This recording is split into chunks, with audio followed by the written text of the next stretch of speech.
குருவியோட முட்டையில இருந்து அப்பதான் ஒரு அழகான குழந்தை வெளியில வந்துச்சு. அந்த குழந்தைய பார்த்த மீனும் ரொம்பவே சந்தோஷப்பட்டா. அம்மா உனக்காக தாண்டா இத்தனை நாளா காத்துட்டு இருந்தேன். எனக்கு தெரியும் அம்மா, நானும் இந்த முட்டையில இருந்து வெளியில வர 2 நாளா முயற்சி பண்ணிட்டு இருக்கேன். ஆனா இந்த முட்டையோட ஓடு ரொம்ப கடினமா இருந்துச்சு. ரொம்ப கஷ்டப்பட்டு தான் நான் இதை உடைச்சேம்மா. அச்சோ, நீ செல்ல பொண்ணு இந்த அம்மாவை பாக்குறதுக்காக எவ்வளவு கஷ்டப்பட்டு இருக்கா. ஆமாம்மா, அப்பா எங்க காணோம்? அங்கோ உன்னோட அப்பா பணம் சம்பாதிக்கிறதுக்காக வேலைக்கு போயிருக்காருடா. நீ ஒன்னும் கவலைப்படாத. இப்பவே நான் உன் அப்பாக்கு நீ பிறந்த செய்திய சொல்லி அனுப்பிடுறேன். அப்படி சொன்னா நீ பாக்குறதுக்காக உன் அப்பா ஓடி வந்துருவாரு. சரிம்மா, அப்படின்னா நீங்க உடனே அப்பாக்கு தகவல் சொல்லிடுங்க. பிறகு மீனும் அவளோட வீட்டு வாசலுக்கு வந்தா. ஏதாச்சும் பறவைங்க போறாங்களான்னு பார்த்த மீனுக்கு அப்போ அந்த பக்கமா மிட்டு கிளி பறந்து வந்துட்டு இருந்துச்சு. மிட்டுவ உடனே மீனு கூப்பிட்டா. அண்ணா, என்னோட கணவர் ராணா காட்டுக்குள்ள வேலைக்கு போயிருக்காரு. அவரை பாத்தீங்கன்னா முட்டை வெடிச்சு அதுல இருந்து அவனோட குழந்தை வெளியில வந்திருக்குன்னு சொல்லுங்க. இது ரொம்ப சந்தோஷமான விஷயமாச்சு. ஆமா, என்ன குழந்தை பிறந்திருக்கு? அண்ணா, அவருக்கு அழகான பெண் குழந்தை பிறந்திருக்கு. கேட்கவே ரொம்ப சந்தோஷமா இருக்கு மீனோ. சரி சரி, நான் அந்த பக்கமா தான் போறேன். நான் போயிட்டு ராணா கிட்ட விஷயத்த சொல்லிடுறேன். நீ போய் குழந்தைய பாரு அப்படின்னு சொல்லிட்டு மிட்டு அங்க இருந்து போனான். ராணா இருக்கிற இடத்துக்கு போன மிட்டு ராணா கிட்ட இந்த மாதிரி சொன்னான். ராணா, வேகமா கிளம்பி உன்னோட வீட்டுக்கு போ. ஏன், என்னாச்சு மிட்டு? யாருக்கும் உடம்புக்கு சரியில்லையா? நீ பாரு ராணா, இப்பதான் உன்னோட மீனுவை நான் பார்த்தேன். எனக்கு ஒரு அழகான குழந்தை பிறந்திருக்காளாம். அந்த விஷயத்த உன்கிட்ட சொல்லலாம். என்ன விட்டு சொல்ற? என்னோட குழந்தை வெளியில வந்துட்டாளா அப்படின்னு கேட்டு ராணா ரொம்பவே சந்தோஷப்பட்டான். சந்தோஷமா தன்னோட குழந்தைய பாக்குறதுக்காக வேகமா வீட்டை நோக்கி பறந்து போனான். போற வழியில குழந்தைக்கு எதுனா வாங்கிட்டு போகணும் அப்படின்னு யோசிச்ச ராணா அங்க இருக்கிற சுவையான மாமரத்து பக்கத்துல போனான். அங்க இருந்து ஒரு சுவையான மாம்பழத்தை பறிச்சுட்டு நேரா தன்னோட கூட்டை நோக்கி பறக்க ஆரம்பிச்சான். கொஞ்ச நேரத்துல உங்க பொண்ணு என்ன போட்டு பாடா படுத்து எடுத்துட்டா. அப்பாவை எங்க காணும், அப்பாவை எங்க காணும்ல. பாருடா தங்கம், அப்பாக்கு நீ இன்னைக்குதான் பிறக்க போறேன்னு தெரியாது. தெரிஞ்சிருந்தா அப்பா போயிருக்க மாட்டேன் அப்படின்னு சொல்லிட்டு நான் எடுத்துட்டு வந்த மாம்பழத்தை தன் பொண்ணு கிட்ட கொடுத்தான். உடனே அதை பார்த்த குழந்தை ரொம்பவே சந்தோஷப்பட்டு அந்த மாம்பழத்தை சுவைச்சு சாப்பிட்டா. கொஞ்ச நேரத்துல இரவு பொழுதும் வந்ததால கூட்டுல ரொம்ப சந்தோஷமா 3 பறவைகளும் தூங்க ஆரம்பிச்சாங்க. மறுநாள் காலையில பொழுதும் விடிஞ்சிச்சு. இன்னும் நான் போயிட்டு காட்டுல உணவு எதுனா சேகரிச்சுட்டு வரேன். நீ பத்திரமா நம்மளோட குழந்தைய பாத்துக்கோ. பாருங்க ராணா, நான் ஒரு 20 நாளா வீட்லயே அடைஞ்சு கிடந்துட்டேன். என்னால இதுக்கு மேல வெளியுலகத்தை பார்க்காம இருக்க முடியாது. உங்க கூட நானும் வர்றேன். ஆனா மீனு, நம்ம குழந்தைய யாரு பாத்துக்கிறது? அப்பா, எனக்கு ஒன்னும் பிரச்சனை இல்ல. நீங்க அம்மாவை கூட்டிட்டு போங்க. தங்கம், அம்மா ரொம்ப சீக்கிரமாவே வந்துடுறேன்டா. குளிச்சு ரொம்ப நாள் ஆச்சு. ஆத்துக்கு போயிட்டு குளிச்சுட்டு வரும்போது உனக்கு சுவையான பழங்கள் எதுனா எடுத்துட்டு வரேன். அம்மா, எனக்கு இன்னைக்கு இனிப்பான சோளம் சாப்பிடணும் போல இருக்கு. நீங்க வரும்போது எனக்காக சோளம் எடுத்துட்டு வாங்கம்மா.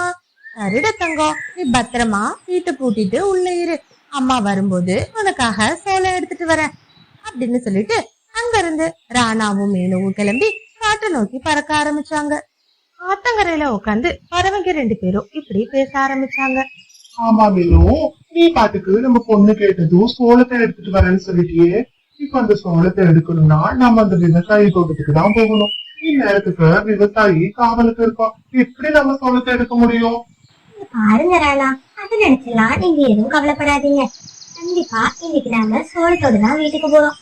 உங்க பொண்ணு ஆசைப்பட்டு கேக்குறா, எப்படி நான் முடியாதுன்னு சொல்ல முடியும்? 2 பேரும் சேர்ந்து நேரா விவசாயியோட தோட்டத்துக்கு போனாங்க. அங்க போனதும் எப்பையும் போல ராணா ஒரு உயரமான மரக்கிளையில உட்காந்து விவசாயி வரானா அப்படின்னு பாத்துட்டு இருந்தான். மீனும் இனிப்பான சோளத்து பக்கத்துல போயிட்டு சோளத்தை பறிக்கலான்னு கீழே குமிஞ்சான். அந்த மரத்துக்கு பின்னாடி ஒளிஞ்சிட்டு இருந்த வேட்டைக்காரனோட கண்ணுல மீனு பட்டா. மீனுவை பார்த்த வேட்டைக்காரன் வேக வேகமா தாங்கிட்டு இருக்கிற அம்பை எடுத்து மீனுவை நோக்கி குறி வச்சான். வேடனோட அம்பு நேரா மீனுவோட நெஞ்சில பட்டு மீனு ரத்த வெள்ளத்துல மிதக்க ஆரம்பிச்சா. வேட்டைக்காரனோட அம்பு மீனு மேல இருக்கிறத பார்த்த ராணா வேகமா மீனுவை காப்பாத்துறதுக்காக ஓடி வந்தான். ஆனா அதுக்குள்ளவே மீனு ரத்தம் வந்து துடி துடிச்சு இறந்து போனான். உடனே அந்த வேட்டைக்காரன் மீனுவோட காலை பிடிச்சு தூக்கிட்டு அங்க இருந்து வேக வேகமா போயிட்டான். பாவம், மீனு இறந்ததை நினைச்சு ராணா ரொம்ப வருத்தப்பட்டு அழ ஆரம்பிச்சான். இப்ப நம்ம குழந்தை அம்மா எங்கன்னு கேட்பான். அவளுக்கு நாம என்ன பதில் சொல்றது? இப்படி அநியாயமா அந்த வேட்டைக்காரன் என்னோட மீனுவை கொண்டுட்டானே. அப்படின்னு சொல்லி ரொம்ப நேரம் அழுது புலம்பிட்டு இருந்தான். கொஞ்ச நேரம் இருட்ட ஆரம்பிச்சதும் உடனே வீட்டுக்கு போகணும் அப்படின்னு யோசிச்ச ராணா அங்கிருந்து மனசுல தைரியத்தை வர வச்சுக்கிட்டு வீட்டுக்கு போனான். அப்பா, என்ன நீங்க மட்டும் வந்திருக்கீங்க? அம்மா எங்கப்பா காணோம்? தங்கோ, அம்மா உனக்காக இனிப்பான சோளத்தை பறிக்கிறதுக்காக காட்டுக்குள்ள போயிருக்காடா. நீ தனியா இருப்பேன்னு அப்பா மட்டும் வந்துட்டேன். அம்மா சீக்கிரமா சோளத்தை பறிச்சு உன்னை பார்க்க வருவா. நீ இப்போ கண்ணை மூடி தூங்கு அப்படின்னு சொல்லி குழந்தைய சமாதானப்படுத்தி தூங்க வச்சான். மறுநாள் காலையில பொழுது விடிஞ்சதும் எப்பயும் போல லக்கி கிளம்பி அம்மாவை தேட ஆரம்பிச்சா. அப்பா, அம்மா இன்னும் வரலையா? எப்பதான் வருவாங்க? இந்த சோளம் அப்படி எங்கதான்ப்பா இருக்கு? தங்கோ, அம்மா பக்கத்து காட்டுக்கு தான் சோளத்தை பறிக்க போயிருக்காடா. கண்டிப்பா இன்னும் 2-3 நாள்ல அம்மா வந்துருவா. நீ கவலைப்படாம இரு. என்னது, 2-3 நாளா? ஆமாண்டா தங்கம், பக்கத்து காடு ரொம்ப தூரத்துல இருக்கு. அம்மா அங்க போயிட்டு சோள செடியை தேடி தானே பறிச்சுட்டு வரணும். உனக்காக அம்மா பறிக்கிறதுக்கு போயிருக்கா. கண்டிப்பா அம்மா சீக்கிரமா வந்துருவா. அது வரைக்கும் நீ சமத்தா இருக்கணும், சரியா? அப்படின்னு சொன்னான். இந்த மாதிரியே ஒவ்வொரு நாளும் ஒவ்வொரு காரணத்தை சொல்லி ராணா லக்கிய தூங்க வச்சிட்டு இருந்தான். சரியா 2 மாசத்துக்கு அப்புறமா இப்போ லக்கி கொஞ்சம் பெரியவளாயிட்டா. அதனால அவளுக்கும் ரெக்கைகள் வளர்ந்து பறக்கவும் ஆரம்பிச்சுட்டா. இந்த மாதிரி ஸ்டோரிஸை தொடர்ந்து பார்க்கணுன்னு நினச்சிங்கன்னா மறக்காமல் சிட்டு பேர்ட் ஸ்டோரிஸ் சேனலை சப்ஸ்கிரைப் பண்ணுங்கள். கூடவே பக்கத்தில் இருக்கிற ஆல் சிம்பிளையும் ப்ரெஸ் பண்ணுங்க. ஸ்டோரி பிடிச்சிருந்தா லைக் பண்ணிவிட்டு உங்கள் ஃப்ரெண்ட்ஸ் கூடவும் ஷேர் பண்ணுங்கள். ஒரு நாள் எப்பயும் போல காட்டுக்குள்ள தான் அப்பா கூட போன லக்கி அங்க இருக்கிற ஒரு மரக்கிளையில உட்காந்தா. அப்பா, எனக்கு இதுக்கு மேல பறக்க முடியாதுப்பா. நீங்க போயிட்டு எதுனா உணவு எடுத்துட்டு வாங்க. நான் இந்த இடத்துலயே இருக்கேன். சரிடா தங்கம், நீ பத்திரமா இங்கேயே இரு. அப்பா சீக்கிரமா வந்துடுறேன் அப்படின்னு சொல்லிட்டு ராணா அங்கிருந்து போனான். அவன் போன கொஞ்ச நேரத்திலேயே பக்கத்து காட்டுல இருந்து ஒரு லூசி புறா பறந்து வர்றத லக்கி பார்த்தா. புறாவை கூப்பிட்ட லக்கி இப்படி பேச ஆரம்பிச்சா. என்னோட அம்மா ஒரு 2-3 மாசத்துக்கு முன்னாடி சோளத்தை தேடி பக்கத்து காட்டுக்கு போனாங்க. இப்ப வரைக்கும் திரும்பி வரவே இல்ல அப்படின்னு அழுதுகிட்டே லக்கி சொன்னான். இதை கேட்ட லூசி ரொம்பவே மனசு வருத்தப்பட்டா. ஐயோ, இன்னமும் இந்த குழந்தைக்கு தன்னோட அம்மா இறந்து போனதே தெரியாது போல. அம்மா வருவான்னு சொல்லிட்டு காத்துட்டு இருக்கு. நாம இந்த குழந்தைகிட்ட எப்படியாச்சும் சொல்லி புரிய வைக்கணும் அப்படின்னு மனசுக்குள்ள யோசிச்ச லூசி லக்கி கிட்ட இப்படி பேச ஆரம்பிச்சா. ஆன்டி சொரத்தை கொஞ்சம் பொறுமையா கேளுடா தங்கம். உன்னோட அம்மா சோளக்காட்டுக்கு போனப்போ ஒரு வேடனோட அம்புல மாட்டி இறந்து போயிட்டா. நீ சின்னவளா இருந்ததுனால இத்தனை நாளா அப்பா உன்கிட்ட சொல்லாமலே இருந்தாரு. இனிமே அம்மா உன்னை தேடி வரமாட்டாங்கடா. அம்மா சாமி கிட்ட போயிட்டாங்க. நீ அம்மாவை தேடாம அப்பா கூட தைரியமா இருக்கணும் அப்படின்னு சொன்னான். இதை கேட்ட லக்கி ரொம்ப தேம்பி அழ ஆரம்பிச்சா. ஆன்டி, அப்படின்னா என்னோட அம்மா இறந்து போயிட்டாங்களா? ஆமா தங்கம், உன்னோட அம்மா இறந்து போயிட்டாங்க. இந்த வேட்டைக்காரன் அநியாயமா உன்னோட அம்மாவை கொலை பண்ணிட்டான். ஐயோ, நான் என்னோட அம்மாக்காக தானே இத்தனை நாளா காத்துட்டு இருந்தேன். என் அம்மா என் கூட பிறந்து ஒரே ஒரு நாள் மட்டும்தான் இருந்தாங்க. இப்படி அந்த கெட்ட வேட்டைக்காரன் என் அம்மாவை கொன்னுட்டானே அப்படின்னு சொல்லி அழ ஆரம்பிச்சா. கொஞ்ச நேரம் கழிச்சு அழுகையை நிறுத்தின லக்கி தான் அப்பா வந்ததும் அப்பா கிட்ட இத பத்தி கேட்டான். உடனே ராணாவும் அழுதுகிட்டு, ஆமாண்டா தங்கம், அம்மா இறந்து போயிட்டா. நீ சின்னவளா இருந்ததுனாலதான் இத்தனை நாளா அப்போ உன்கிட்ட இந்த உண்மைய சொல்லல. இப்ப புரிஞ்சிச்சுல, இனிமே எப்பயுமே அம்மா நம்ம கிட்ட வரமாட்டா. இதை கேட்டு லக்கி ரொம்பவே அழ ஆரம்பிச்சான். அதுக்கப்புறமா ஒரு வழியா மனசை சமாதானப்படுத்திக்கிட்டு நான் அப்பா கூட வீட்டை நோக்கி பறக்க ஆரம்பிச்சான். தன்னோட அம்மா இறந்த விஷயத்தையே நம்ம அப்பா நம்மளுக்காக தான் சொல்லல, அவருக்காக நாம அழாம இருக்கணும் அப்படின்னு யோசிச்ச லக்கி அன்னையில இருந்து தான் அம்மாவை கேட்டு அப்பாவை கஷ்டப்படுத்துறதும் இல்ல, அம்மாவை நினைச்சு அழறதும் இல்ல. அப்பாவும் பொண்ணும் ஒரு அமைதியான வாழ்க்கைய வாழ ஆரம்பிச்சாங்க. காட்டுல அப்போ மழைக்காலம் முடிஞ்சு பனிக்காலம் ஆரம்பிச்சிருந்துச்சு. அதனால காட்டுல வாழ்ற எல்லா பறவைங்களும் அவங்கள பாதுகாக்க வேண்டியது ரொம்பவே தேவையா இருந்தது. மீனக்குருவியும் அதே மாதிரி ஒரு நாள் விறகு குச்சிகளை தேடி காட்டுக்குள்ள போனான். அங்க போனவன் ஒரு காய்ந்த மரத்தை பார்த்துட்டு அங்க இருந்த காய்ந்த குச்சிகளை சேகரிக்க தொடங்கலாம். கொஞ்ச நேரம் கழிச்சு அந்த இடத்துக்கு வந்த காகம், நீ பறவையே, இது என்னோட மரம். யார கேட்டு இங்க இருக்க குச்சி எல்லாம் நீ சேகரிச்சிட்டு இருக்க? தயவு செஞ்சு என்ன மன்னிச்சிருங்க. இந்த மரக்குச்சிகள் எனக்கு ரொம்பவே தேவையா இருக்கு. என்னோட குழந்தைங்க ராத்திரி முழுக்க தூங்காம குளிர்ல நடுங்கிட்டு இருக்காங்க. இந்த விறகு குச்சிகளை நான் எடுத்துட்டு போனாதான் அவங்கள குளிர்காய வைக்க முடியும். தயவு செஞ்சு இதை எடுத்துட்டு போறதுக்கு என்ன அனுமதிங்க அப்படின்னு சொல்லி மீனுக்குருவி ரொம்ப கெஞ்சி கேட்டா. இதை கேட்டு மனசுல இறக்கப்பட்ட அந்த காகம், சரி பறவைங்க, இன்னைக்கு ஒரு நாளைக்கு நீ இதை எடுத்துட்டு போ.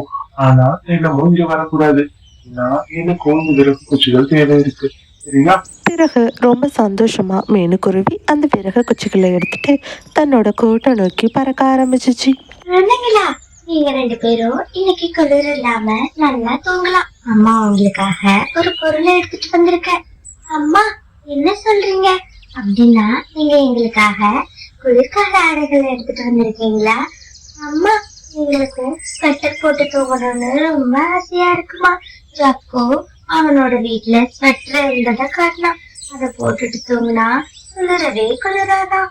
இல்லடா தங்கம், அம்மா கிட்ட ஸ்வெட்டர் வாங்குற அளவுக்கெல்லாம் பணம் இல்ல. உங்களை தூங்க வைக்கிறதுக்காக அம்மா விறகு குச்சிகளை தான் சேகரிச்சுட்டு வந்திருக்கேன். நீங்க 2 பேரும் அமைதியா படுத்து தூங்குங்க. அம்மா உங்களுக்காக நெருப்ப மூட்டி குளிர்காய வைக்கிறேன் அப்படின்னு சொன்னா. ஏமா நீங்க மட்டும் எங்களுக்கு தேவையான எதையுமே செய்ய மாட்டீங்க? அந்த ஜாக்கு கிட்ட இருந்த சிகப்பு சொட்டர் எவ்வளோ அழகா இருந்துச்சு தெரியுமா? அதை போட்டா சுத்தமா குளிராதான். நாங்க என்னம்மா குளிருதுன்னு தானே கேக்குறோம். எங்களுக்காக இதை கூட செய்ய மாட்டீங்களா? நம்ம அப்பா நம்மளை விட்டு போய் முழுசா 2 வருஷம் ஆகுது. அன்னையிலேருந்து வீட்டு வேலை பார்த்து அம்மா உங்களுக்கு 3 வேளைக்கு சாப்பாடு கொடுக்கறதே போதும் போதும்னு ஆயிடுது. இதில் ஆசைப்படுற எல்லாத்தையும் எப்படி தங்கம் அம்மாவால் செய்ய முடியும்? அம்மாவும் முடிஞ்ச அளவுக்கு முயற்சி பண்ணிட்டு தாண்டா இருக்கேன். கண்டிப்பாக அடுத்த குளிர்காலத்தில் உங்களுக்கு எப்படின்னா ஒரு ஸ்வெட்டர் வாங்கி தந்துடுறேன் அப்படின்னு அவளோட நிலைமைய சொன்னான். கொஞ்ச நேரம் கழிச்சு குழந்தைங்களும் தூங்க ஆரம்பிச்சாங்க. மீனுக்குருவி குழந்தைங்க தூங்குனதும் அவங்க எடுத்துட்டு வந்த விறகு குச்சிகளை வச்சு நெருப்பு மூட்டி குழந்தைங்களோட குளிரை தணிச்சிட்டு இருந்தா. ஆகும், அவளால தான் குழந்தைங்களுக்கு ஸ்வெட்டர் வாங்கி கொடுக்க முடியல அப்படிங்கிற கவலை மனசுல இருந்துட்டே இருந்தது. மறுநாள் காலையில பொழுது விடிஞ்சதும் மீனுக்குருவி தான் குழந்தைங்க ஸ்வெட்டர் கேட்டதை யோசிச்சபடியே அவ வேலை பாக்குற எஜமானி வீட்டுக்கு வந்தா. அம்மா, என்னோட குழந்தைங்க ராத்திரி முழுக்க குளிர்ல ரொம்பவே நடுங்கிட்டாங்க. ஸ்வெட்டர் வாங்கி கொடுக்கணும் அப்படின்னு ஆசைப்படுறாங்க. எனக்கும் அவங்க கேட்கறது தப்புன்னு தோணல. ஏன்னா என்னோட வீடு ரொம்பவே சேதமடைந்த நிலைமையில இருக்கு. குளிர் ரொம்ப வீட்டுக்குள்ள வர்றதால குழந்தைங்களால அதை தாங்கிக்க முடியல அப்படின்னு சொல்லி கண் கலங்கி அழ ஆரம்பிச்சா.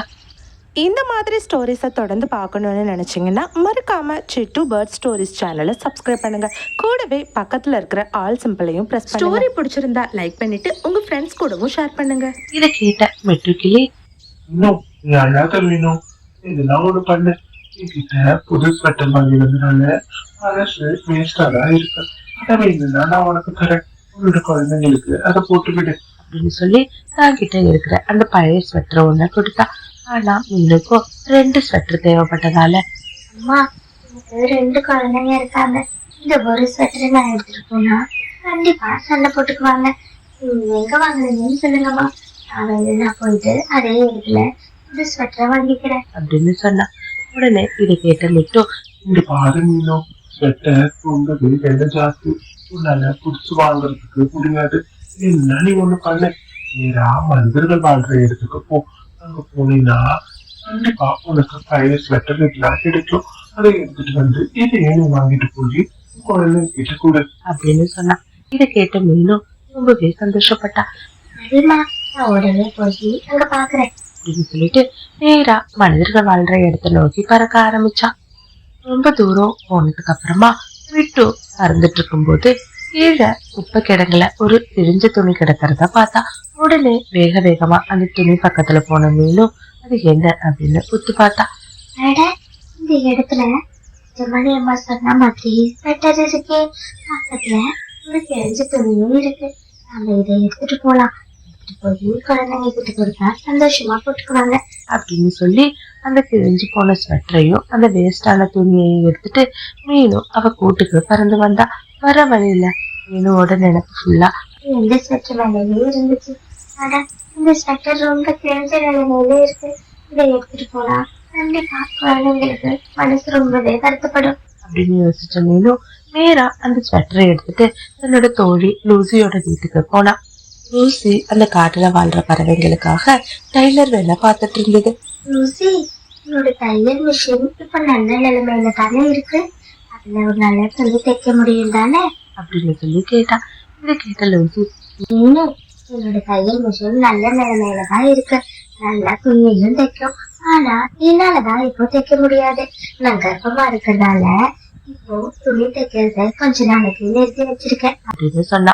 இது கேட்ட மீனும், இந்த மாதிரி ஸ்டோரிஸை தொடர்ந்து பார்க்கணுன்னு நினச்சிங்கன்னா மறக்காமல் சிட்டு பேர்ட் ஸ்டோரிஸ் சேனலை சப்ஸ்கிரைப் பண்ணுங்கள். கூடவே பக்கத்தில் இருக்கிற ஆல் சிம்பிளையும் ப்ரெஸ் பண்ணுங்க. ஸ்டோரி பிடிச்சிருந்தா லைக் பண்ணிவிட்டு உங்கள் ஃப்ரெண்ட்ஸ் கூடவும் ஷேர் பண்ணுங்கள். சரி லூசி, அப்படிதான் ஒண்ணு பண்ண. தயவு செஞ்சு உன் தையல் மிஷின்ல எனக்கு தைக்கிறதுக்கு அனுமதிங்க. குழந்தைங்களுக்கு தேவையான ஸ்வெட்டரை நான் எடுத்துட்டு வந்தேன், அதுல கொஞ்சம் கிழிச்சல் இருக்கு, அதை மட்டும் நான் தைச்சுக்கிறேன் அப்படின்னு சொல்லி லூசி கிட்ட அனுமதி கேட்டுச்சு. உடனே லூசி, இது பாரு மீனும், இது உன்னோட வீடு மாதிரி, உன்னோட குழந்தைங்க எனக்கு குழந்தைங்க தான், நீ போய் தாராளமா என்னோட மிஷின்ல உன்னோட துணியை தைச்சுக்கோ அப்படின்னு சொல்லி அனுமதி கொடுத்துச்சு. உடனே வேகமா மீனும் தையல் மிஷின்ல போய் அந்த கிழிஞ்ச துணியில ஸ்வெட்டரை தைக்க ஆரம்பிச்சா. அந்த கிழிஞ்சு போன ஸ்வெட்டர் இப்போ நல்ல புது ஸ்வெட்டரா மாறிடுச்சு. மீனும் அந்த அளவுக்கு அழகா அதை தைச்சிருந்தா. ஸ்வெட்டரை பார்த்த மீனுக்கு ரொம்பவே சந்தோஷமா இருந்துச்சு. வேகமா அதை எடுத்துட்டு தன்னோட குழந்தைங்கள்ட்ட கொடுக்கலான்னு வீட்டுக்கு போனா. வீட்டுக்கு போனதும் ஸ்வெட்டரை பார்த்த குழந்தைங்க ரொம்பவே சந்தோஷப்பட்டாங்க. ஐ அம்மா, எங்களுக்காக புது ஸ்வெட்டர் வாங்கிட்டு வந்திருக்கீங்களா அப்படின்னு சொல்லி ரொம்ப சந்தோஷமா அந்த பழைய ஸ்வெட்டரை எடுத்து போட்டுக்கிட்டாங்க. குழந்தைங்க ஸ்வெட்டர் போட்டதும் ரொம்ப சந்தோஷமா இருக்கிறத பார்த்த மீனும் அவளும் ரொம்ப சந்தோஷப்பட்டா. ஒரு வழியா அன்னைக்கு ராத்திரி குழந்தைங்க எந்த ஒரு குளிரும் இல்லாம நிம்மதியா தூங்குனாங்க. ஆனாலும் எப்பயும் போல மீனும் குழந்தைங்களுக்கு குளிரும் அப்படின்னு சொல்லிட்டு ராத்திரி முழுக்க தூங்காம அவங்களுக்கு நெருப்பு மூட்டி குளிர் காத்துட்டு இருந்தா. இந்த ஸ்டோரி உங்களுக்கு பிடிச்சிருந்துச்சுன்னா லைக் பண்ணிட்டு மறக்காம இந்த மாதிரி நிறைய ஸ்டோரிஸ் பார்க்க சிட்டு பேர்ட் ஸ்டோரிஸ் சேனலை சப்ஸ்கிரைப் பண்ணுங்க. தேங்க்ஸ் ஃபார் வாட்சிங்.